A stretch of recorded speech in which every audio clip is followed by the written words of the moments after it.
Next JS और react JS का ये वीडियो का सीरीज़ है जिसमें आज हम लोग बात करेंगे एडिट कैसे करते हैं किसी भी रिकॉर्ड्स को। CRUD ऑपरेशन का प्रोजेक्ट चल रहा है जिसमें हम लोग लास्ट टाइम में हम लोग इमेज अपलोड करना सीखे थे, वो भी बिना किसी लाइब्रेरी के। मेरे कुछ स्टूडेंट ने रिक्वेस्ट किया था कि क्लाउडिटरी से या फिर अपलोड थिंग्स जैसे एपीआई से सर कैसे अपलोड करें। मैं प्रॉमिस करता हूं कि मैं नेक्स्ट वीडियो में बताऊंगा, लेकिन अभी फ़िलहाल के लिए मैं यहाँ पे एडिट के फीचर्स के बारे में बात करने वाला हूँ। देखिए, ये मेरा प्रोजेक्ट है और इस प्रोजेक्ट को हम लोगों ने इमेज के साथ अब ऐड किया है। इसमें हम लोग एडिट का फीचर लगाना चाहते हैं, तो एडिट के लिए यहाँ पे एडिट बटन हो। एडिट बटन के बाद एक फॉर्म खुले और फॉर्म के अंदर मेरा डेटा हो जिसको हम लोग एडिट कर सकें। चलिए हम लोग देखते हैं कि किस तरह से एडिट का काम पूरा कर सकते हैं। तो यहाँ पे सबसे पहले ज़रूरी ये होगा कि हम लोग जहाँ पे भी हम लोग अपना कॉलिंग कर रहे हैं वहाँ पे बटन्स अवेलेबल हैं डिलीट का, उसी तरीके से बटन अवेलेबल होना चाहिए हमारा बेसिकली एडिट के लिए। तो हम लोग उसको लिंक से बनाते हैं ताकि एक राउट से दूसरे राउट जा सके, ठीक है। और इसके साथ ही हम लोग इसका एक अलग से सेपरेट पेज बनाएंगे जो कि यहाँ पे बेसिकली ऐप राउटर है, तो इसलिए ऐप राउटर के तरीके से बनाएंगे। ऐप राउटर का तरीका मतलब ऐप फोल्डर के अंदर में आप एक प्रोजेक्ट फोल्डर रख सकते हैं जिसको आप डायनेमिक बना सकते हैं। तो पहले तो हम एडिट नाम का फोल्डर रखते हैं जिसके अंदर फिर से हम लोग एक फ़ोल्डर बनाएंगे और वो डायनेमिक होगा। बेसिकली उसमें आईडी होगा, रिकॉर्ड की आईडी होगी, और उसको डायनेमिक करने के लिए हम सब जानते हैं कि दो बड़ी ब्रैकेट में लगा देंगे तो डायनेमिक राउट बन जाएगा। उसके अंदर हम लोग पेज डॉट जेएस बना लेंगे जो कि बेसिकली पेज डॉट जेएस या जेएसएक्स लगा सकते हैं। मैं आपको कहूँगा कि आप जेएस ही लगाओ क्योंकि इसमें कोई कंपोनेंट का काम नहीं कर रहे। नॉर्मली यहाँ पे पेज डॉट जेएस लगा सकते हैं और उसके बाद आप यहाँ पे एक्सपोर्ट फंक्शन और उसके बाद डिफ़ॉल्ट छूट गया, डिफ़ॉल्ट फंक्शन। और फंक्शन का नाम हम बेसिकली यहाँ पे पेज ही रखेंगे और कुछ भी रख सकते हैं, कोई इशू नहीं है। और इसमें हम लोग बेसिकली चाहते हैं कि यहाँ पे मेरा रिटर्न एडिट का काम आए। तो बेसिकली जिस तरह से इंसर्ट कंपोनेंट है वैसे ही ना हमारा फॉर्म आएगा। बेसिकली हम यहाँ पे अभी H1 डाल देते हैं, एडिट पेज लिख देते हैं ताकि ये समझ में आए कि हाँ खुलने के बाद दिखे। तो हम ये चाहते हैं कि मेरा ये आईडी और एडिट स्लैश आईडी आए। आईडी मेरा वो होगा जो कि बेसिकली मैं आपको दिखा देता हूँ क्या होगा। स्लैश एडिट स्लैश और ID 1 2 3 मान लेते हैं। इसके बाद वो पेज मेरा रेंडर होना चाहिए। देखिए एडिट पेज लिखा हुआ है, इसका मतलब है कि पेज ठीक से काम कर रहा है। तो हम लोग क्या करेंगे बेसिकली इस वाले पेज पे आने के लिए कॉलिंग वाले ऐप पे, यानी कि यहाँ पर आप कंपोनेंट देख सकते हैं, यहाँ पे कंपोनेंट है, कंपोनेंट के अंदर कॉलिंग का टेबल है, वहाँ पे हम लोग एक लिंक लगा देंगे। लिंक यहाँ पर इस तरह से लगाएंगे, L कैपिटल लिंक। ये नेक्स्ट जेएस से इंपोर्ट होता है, href लगाना होता है, href लगा देंगे जिसमें हम बता सकते हैं कि स्लैश एडिट पे जाना है। उसके बाद यहाँ पर हम बता सकते हैं कि हमको यहाँ पे क्या चाहिए। यहाँ पे बेसिकली लूप चल रहा है तो हम लोग बता सकते हैं कि आईडी क्या होगा, ठीक है। तो हम लोग इसको बैकटिक में कवर करेंगे, इस तरह से बैकटिक में कवर करेंगे ताकि इसमें हम वेरिएबल भी डाल सकें। और डॉलर कर्ली ब्रैकेट डालकर हम यहाँ लिखेंगे आइटम डॉट अंडरस्कोर ID, जिससे ये यूनिक ID मेरे पास आ जाएगा। और क्लास नेम लगा देंगे जो कि एक बटन का डिज़ाइन के लिए होता है। तो हम लोग लिखते हैं BG dash sky dash 5600 text dash white. और इसके अलावा हम होवर पे जब जाएंगे तो BG ये स्काई कलर 900 के आसपास हो जाएगा। और PX3 PY2 और राउंडेड ये सब CSS मैंने कर लेना है ताकि ये बटन की जैसा दिखे। और इसके बीच में लिख देना है एडिट। आप नोटिस करेंगे जब ये कॉलिंग का पेज आप देखेंगे, यानी होम पेज जब आप देखेंगे तो आपको एक एडिट बटन भी साथ में नज़र आएगा। ये देख सकते हैं आप, यहाँ पे एडिट बटन नज़र आ रहा है। इससे थोड़ा गैप की ज़रूरत होगी हमको लगता है, तो हम इसमें PY2 गैप की ज़रूरत होगी। तो हम लोग क्या करेंगे, इसके ऊपर का जो TD है इसके बारे में थोड़ा सा काम कर लेंगे। वो ये है कि हम लोग कह देंगे कि ये फ्लिक्स है और इसमें गैप चाहिए। तो वो गैप आ गया, देखिए आप दोनों में गैप नज़र आ रहा है। एडिट बटन पे क्लिक करने पर हम उसी पेज में जा सकते हैं। और साथ ही साथ आप नोटिस करेंगे कि एडिट स्लैश उसके बाद जो एरिया आ रहा है वो यहाँ पर बेसिकली ID आ रहा है उस यूनिक डेटा का। देखो यहाँ पे DD6 है, तो इंटर करके देखिएगा तो उसमें DD6 आ रहा है। इसका मतलब मेरे पास यूनिक ID आ गया। अब उस यूनिक ID के बिहाफ में आप वहाँ पे फॉर्म दिखा सकते हैं और उस फॉर्म के हिसाब से अपना डेटा दिखा सकते हैं। देखिए एक बहुत इंपॉर्टेंट चीज़ है कि आप ये वाला फॉर्म को भी पूरा यूज़ कर सकते हैं क्योंकि कंपोनेंट रीयूजेबल होता है, बट इसमें कई तरह के कंडीशंस आपको लगाने पड़ेंगे। मुझे लगता है कि इसमें कोई इशू नहीं है कि आप उसमें कंडीशन कैसे लगाते हैं और उसमें कैसे आप फंक्शन कॉल करते हैं। मुझे नहीं लगता है ये कि इसमें कहीं कोई परेशानी की बात है, लेकिन फिर भी हम आपको ये बताते हैं कि आप इस फंक्शन को या इस वाले को आप कैसे यूज़ करते हैं या कैसे हैंडल करते हैं। तो आप क्या करेंगे, कि इसी फॉर्म को अगर आप एक्सेस करना चाहते हैं, इंसर्ट फॉर्म को ही यूज़ करना चाहते हैं, तो मैं थोड़ा सा आपको दिखा देता हूँ कैसे यूज़ कर सकते हैं। तो आप यहाँ पे बेसिकली क्या करेंगे, इस जगह पर अपना कंटेनर वगैरह बनाइए जो डिज़ाइन देना है उसके अकॉर्डिंग। तो कंटेनर और मैं फ्लिक्स 1, ठीक है, और जस्टिफाई सेंटर, ताकि जो कंटेंट बीच में आए वो सेंटर में आ जाए। तो बेसिकली हम ये चाहते हैं, क्लास w'1/3, ठीक है। और इसके बाद हम यहाँ पर इंसर्ट इस वाले फॉर्म को हम लोग कॉल कर सकते हैं बेसिकली। तो इंसर्ट फॉर्म को कॉल कर लिया और ये यहाँ पर देखिए, चूँकि ये इंपोर्ट हुआ है कंपोनेंट से, तो इसलिए हम इसको सेल्फ क्लोजिंग की तरह से लेंगे, ठीक है। देखिए, तो ये बेसिकली यहाँ पर जब हम एडिट करेंगे तो ये वाला फॉर्म बीच में आ रहा है। तो यहाँ पे इंसर्ट लिखा हुआ आ रहा है वगैरह वगैरह। तो यहाँ पे हम बेसिकली एक प्रॉप्स पास कर लेंगे कि अपडेट ट्रू है, ठीक है। अपडेट का मतलब, ट्रू होने का मतलब ये हुआ कि हम ऐसा ट्रिगर कर देंगे कि ये फॉर्म अब अपडेट फॉर्म की तरह रिएक्ट करे। तो हम अंदर में एक प्रॉप्स ले लेंगे, एक पैरामीटर ले लेंगे, और उसके बारे में ये है कि हम लोग उसका नाम रखेंगे अपडेट, जो कि उधर से प्रॉप्स नाम है। तो हम लोग जैसे प्रॉप्स मान लीजिए कि अपडेट के सिनेरियो में है, तो हम लोग इसमें कह देंगे कि जब हमें यहाँ पर अपडेट हो ट्रू तो दिखाओ अपडेट, और नहीं तो ये टर्नरी ऑपरेटर से कर सकते हैं, क्वेश्चन मार्क, अपडेट ट्रू हो तो ये, नहीं तो इंसर्ट लिखा हुआ है।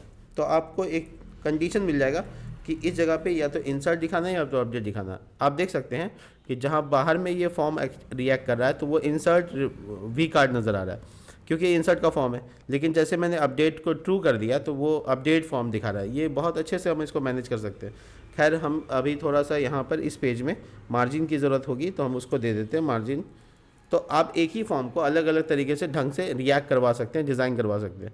तो इफ एल्स की मदद से हम कर लिया। देखो, अगर इंसर्ट का फॉर्म होगा तो वो अपडेट फॉल्स हो जाएगा, लेकिन जब हम एडिट पे क्लिक करेंगे तो वो अपडेट ट्रू हो जाएगा। इसके अलावा हम क्या करेंगे, एक छोटा सा काम और कर सकते हैं, वो ये है कि जब है ना जब अपडेट हो तो फिर हम लोग यहाँ पे एक फंक्शन कॉल कर सकते हैं। और चूँकि ये अभी भी रिएक्ट कर रहा है, एक कंपोनेंट के तौर पे एक डेटा पास करवा सकते हैं। अगर अपडेट हो तो उसमें डेटा पास हो जाए, और डेटा को हम लोग बेसिकली पेज से पास कर सकते हैं। तो पेज से हम कॉलिंग करते हैं यहाँ पे। आपको बता दें कि ये असिंक्रोनस हो जाएगा, ASYNC, असिंक्रोनस हो जाएगा।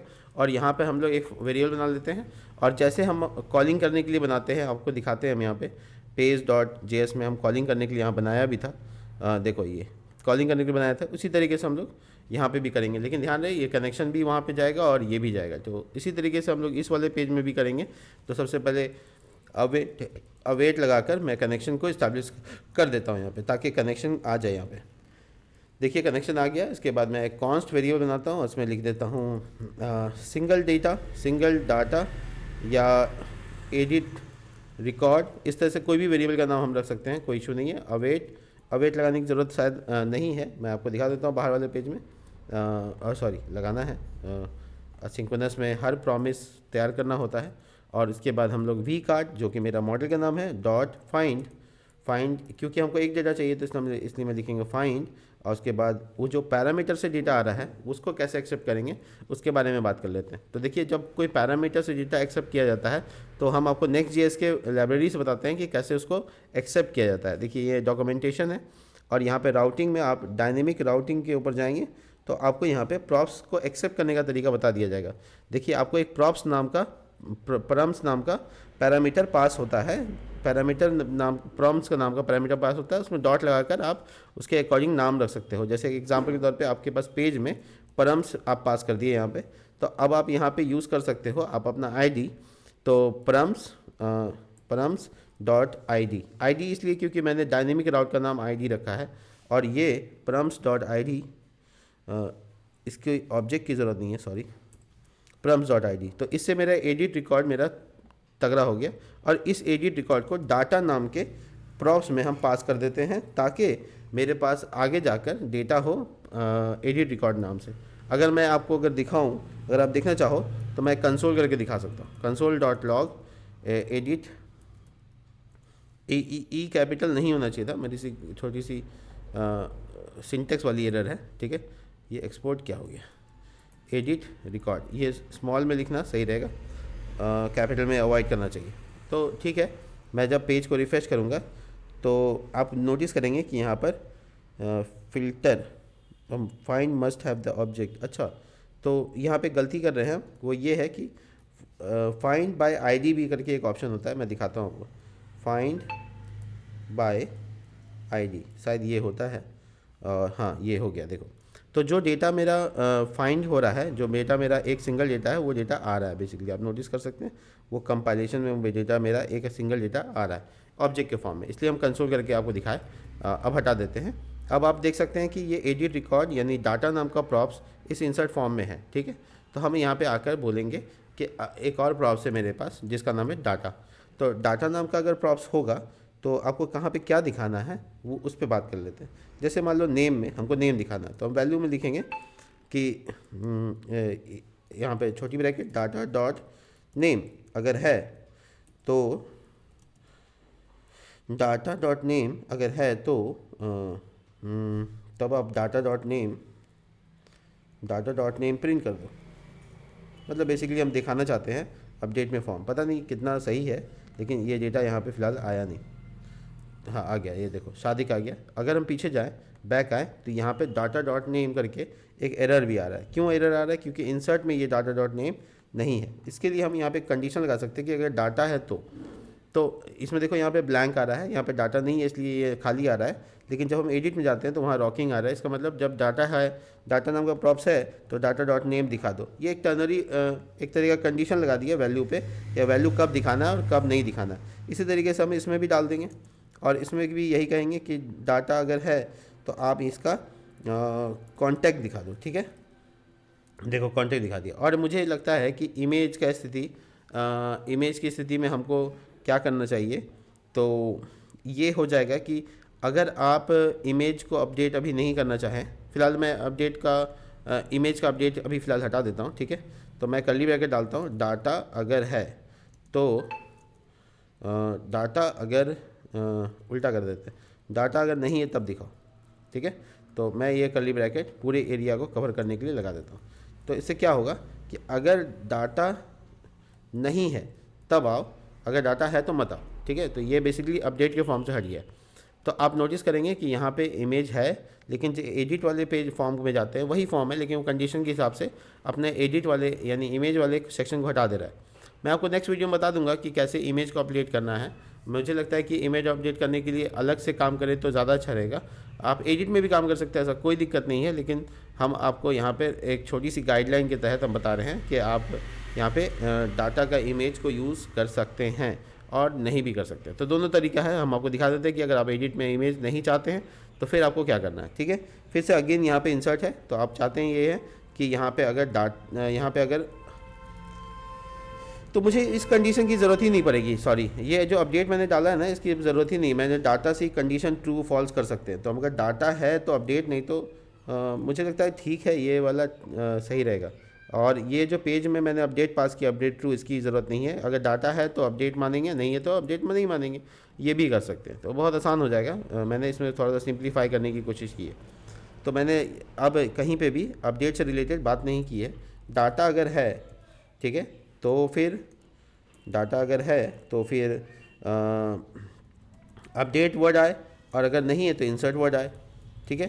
तो इससे अब मेरा बटन का भी डिज़ाइन चेंज हो जाएगा। दिखाता हूँ। देखिए अपडेट रिकॉर्ड आ रहा है, ना कि इंसर्ट रिकॉर्ड आ रहा है, जबकि यही फॉर्म बाहर में रिएक्ट कर रहा है इंसर्ट की तरह। तो आप इसमें एडिट का डेटा डाल दिए। अब इसके डेटे के अकॉर्डिंग आप इसका सर्वर एक्शन सही करेंगे। सर्वर एक्शन ये हुआ, इंसर्ट वी कार्ड नाम से जो पास हुआ है, तो आप इंसर्ट वी कार्ड नाम से जो पैरामीटर है वो यहाँ से प्रॉप से पास करेंगे। तो नॉर्मली आप अपना एक्शन सर्वर एक्शन यहाँ बना सकते हैं। तो आपको हम कॉलिंग का दोनों लाइन यहाँ पे कर देते हैं, बिना कोई फंक्शन के बनता है ये नॉर्मली। और ये फंक्शन आप बना सकते हैं सर्वर एक्शन, जैसे मैंने बाहर इंसर्ट के लिए बनाया था। जैसे देखिए यहाँ पे मैंने बनाया था, ये है मेरा सर्वर एक्शन, ठीक है। तो एग्जैक्टली ऐसे ही हम लोग भी ट्रीट कर सकते हैं सब कुछ। और अगर इमेज का मामला होगा तो इमेज की चीज़ें भी होंगी बेसिकली। तो मुझे लगता है कि आपको ये सर्वर कंपोनेंट हम कॉपी पेस्ट करके दिखा देते हैं। तो आपको बेसिकली ये वाला पार्ट कॉपी कर लेना है और अपने एडिट वाले पेज में जाना है और यहाँ पेस्ट कर देना है। तो आपका सर्वर एक्शन एग्जैक्टली उसी नाम से आ गया, बट उसका नाम हम लोग यहाँ पे एडिट वी कार्ड रख लेते हैं, ठीक है। फॉर्म डेटा है बट इसमें इमेज नहीं है, तो इमेज की कोई बात मैंने अभी यहाँ पे नहीं की है। इमेज का जितना वर्क है मुझे यहाँ से हटा देना चाहिए। ये सारा इमेज का वर्क था, मैंने हटा दिया, कुछ भी नहीं बचा। एक दो लाइन है जो नेम को और कॉन्टैक्ट को डेटा ले रहा है। उसके बाद find by ID and update, ये वाला फंक्शन यूज़ करना है। तो find by ID and update में आपको पहला पैरामीटर देना होगा कि आपको आईडी से फाइंड कर रहे हैं। तो आपको लिखना होगा यहाँ पे बेसिकली आपका परम्स है, तो परम्स डॉट आईडी, ये आपका आईडी से फाइंड हो गया और ये आपको अपडेट करना है। तो इसमें इमेज को अपडेट नहीं करना है, तो मैंने इमेज का कॉलम हटा दिया, ठीक है, और रिडायरेक्ट करके होम पेज पे ले जाना। ये सारी चीज़ें मैंने कह दी। अब आपका जो फंक्शन है बेसिकली जिसका नाम है यहाँ पर एडिट वी कार्ड, ये सर्वर एक्शन है। तो आपको इसमें सर्वर एक्शन को पास करना होगा, लेकिन नाम वही रखना पड़ेगा, इंसर्ट वी कार्ड नाम से, क्योंकि प्रॉप्स का नाम जो अंदर फॉर्म ले रहा है वो इसी इंसर्ट वी कार्ड के नाम से ले रहा है। तो आपको उसी हिसाब से चलना है, ठीक है। तो आपका जो बेसिकली पेज है वो अच्छे से यहाँ पे रेंडर हो गया। अब आपको चेक करना है कि आपका अपडेट काम कर रहा है कि नहीं कर रहा है। देखते हैं रॉकिंग,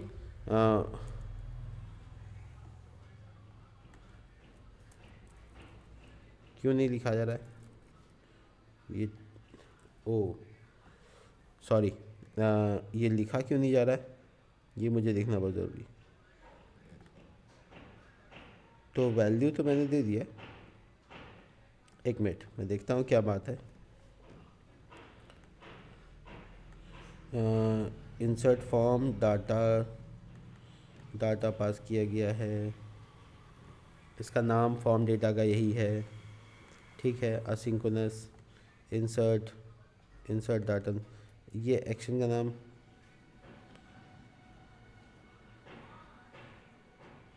वैल्यू नेम कॉन्टैक्ट, ये टाइप क्यों नहीं हो रहा है। मैं बाहर आ जाऊँ देख लूँ क्या मामला है। यहाँ तो टाइप हो रहा है, बट एडिट में जब हम जाते हैं तो यहाँ पे ओ अच्छा, वो बेसिकली जो हम लोग डेटा पास किए हैं वो दिख रहा है, बट ऐसा क्यों हुआ। तो मुझे लगता है यहाँ पे एक गलती हो गई, वो ये है कि मुझे स्टेट चेंज करना पड़ेगा। मुझे डायरेक्ट यहाँ पे जाना नहीं चाहिए था। कोई बात नहीं, मैं यहाँ पे दो स्टेट बना देता हूँ, ठीक है। ये क्लाइंट कंपोनेंट हो जाएगा अब। तो यहाँ पे यूज़ क्लाइंट, ठीक है, यूज़ क्लाइंट, और इसके बाद यहाँ पे मैं लिख देता हूँ एक नेम नाम से सेट नेम, और ये यूज़ स्टेट, मुझे स्टेट लेना है, और डाटा डॉट नेम नाम से इसमें इनिशलाइज वैल्यू कर देना, ठीक है। इसी तरीके से मुझे कॉन्टैक्ट भी लेना है, कॉन्टैक्ट और सेट कॉन्टैक्ट, और use state data dot contact, ठीक है। तो बेसिकली मेरे पास दो स्टेट हो गया। स्टेट इसलिए ज़रूरी है क्योंकि ये वाला मेरा कंपोनेंट रिफ्रेश नहीं हो पा रहा है, और स्टेट की ज़रूरत होगी क्योंकि वैल्यू मैंने फ़िक्स कर दिया है। तो मैं स्टेट वाइज जाना चाहूँगा, ठीक है। तो मैंने यहाँ वैल्यू के बारे में नहीं लिखा है, यहाँ पे मैं एक मिनट, ये मैं स्टेट बना रहा हूँ तो मुझे ध्यान रखना होगा कि दोनों स्थिति में आएगा, लेकिन टाइपेबल क्यों नहीं हो रहा है ये मुझे समझना बहुत ज़रूरी है। ये वैल्यू में कुछ गड़बड़ है या अब ये टाइपेबल हो गया, और बाहर अब एरर आ जाएगा क्योंकि इसमें इनिशियल डेटा नहीं है। खैर छोड़ो। तो यहाँ पे कंडीशन लगा सकते हैं कि अगर ये नहीं है, अगर यहाँ पे एक कंडीशन लगा के डाल देंगे कि अगर डाटा